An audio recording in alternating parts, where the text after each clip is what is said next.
Americans like to think that we're always in front when it comes to any technological development. What we're not recognizing is that there are few people, the shareholders of these giant corporations, do extremely well as a result of their high profits and some market power, but that the country as a whole is suffering because we don't have adequate internet access in America. What do you think adequate internet access would do for America? Oh, let me count the ways. No, this is a big issue. This is like electrification. So 100 years ago, 90% of farmers didn't have electricity, and rich kids in New York City were playing with electric toys. It was considered to be a luxury, not a utility.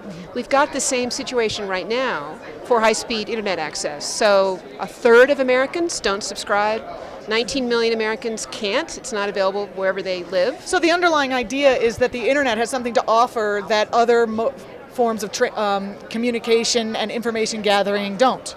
Well, the internet is basically, it's the replacement for the old-fashioned phone line. It is our basic communications medium around the globe. So other countries take this very seriously and make sure that internet access is cheap and ubiquitous, available everywhere. The United States has not put in place policies that would make that possible. And you think it's a policy issue, not necessarily a capitalistic endeavor issue? Well, these things don't happen by accident. Right. And the magic of the market doesn't bring very high-speed internet access to Americans. What happens if you deregulate, as we have, is that the companies just divide markets and charge whatever they want to and cherry pick. It's not evil. No. It's also not irrational, but it's not great for the country. Isn't that unfortunate that it's not evil, it's not irrational, but it does serve their capitalist bottom line, right? So that's why they're doing it.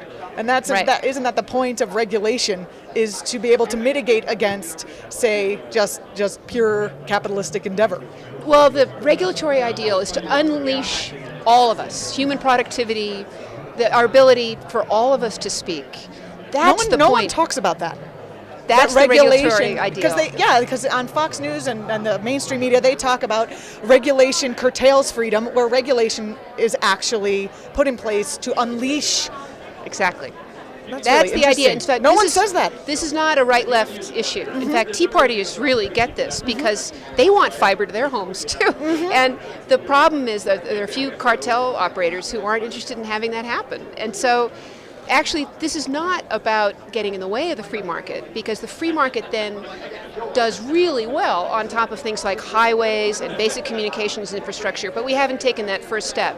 We've got highways, we don't have very good communications infrastructure in America.